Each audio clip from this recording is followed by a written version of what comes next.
And From Munster to Martyr, Ann Miles explores the story of Mary Dyer, a 17th century colonial figure who challenged the status quo in both colonial Christianity and in colonial and cultural expectations. Miles addresses the feminist impact of Dyer's intentional acts, a topic that is contentious at times in Christianity. However, as course guidelines state, historians must be honest and objective in their research. Doing so is especially important exploring the topic in the Christian heritage context. Dyer played an important role in the antinomian controversy, which, according to David Hall in his book, The Antinomian Controversy, 1636 to 38, began when Anne Hutchison, a friend and mentor to Mary Dyer, challenged the beliefs that the act of good works, the act of avoiding sin, and, quote, restraining from all known evil, end quote, were the signs, and if you read deeper, the acquisition of salvation. Hutchison challenged the idea and publicly insisted that one is saved entirely by grace and mercy, and that adhering to moral law had nothing to do with gaining salvation. Hutchison was eventually tried in a New England court and banished from the Massachusetts colony. One woman, Mary Dyer, walked out of the courtroom with her in a show of solidarity and thus began her story. Again, Miles's article frames Dyer's public protestations, which were in direct conflict with colonial social norms and dangerously in conflict with church teachings, and her eventual martyrdom as an example of early feminist empowerment. According to Miles, Dyer likens herself to Queen Esther of the Bible in the challenging of established law to save her people, Esther in a physical sense and Dyer in a spiritual sense. The result of Dyer's female disobedience are as fascinating as they are tragic. Ultimately, it led to a change in the law, if not an immediate cosmic shift in societal expectations for women.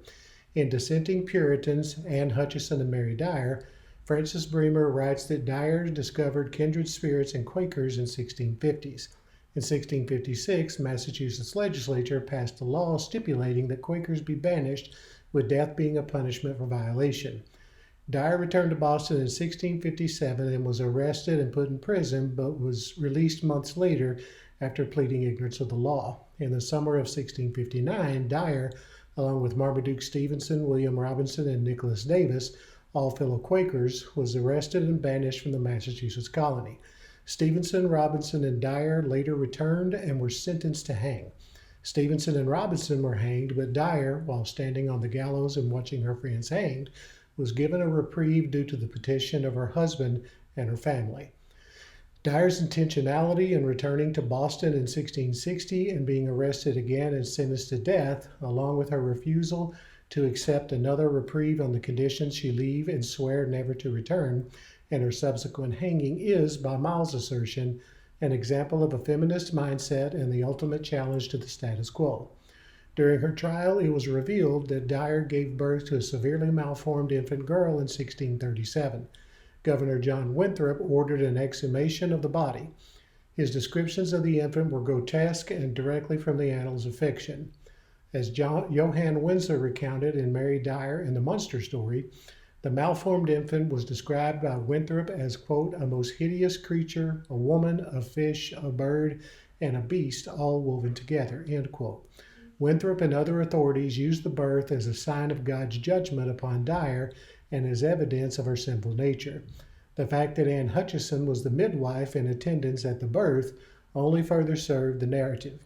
The omission of Dyer's husband's role and a lack of evidence that the same judgment was applied to him emphasized the differences between male and female judgment in colonial Christian thought and highlights the possible spiritual and social motivations for Dyer to motivate herself to initiate change. In closing, Miles asserts that Dyer's story represents the possibilities of determined, sustained female descent and established a way forward for female empowerment.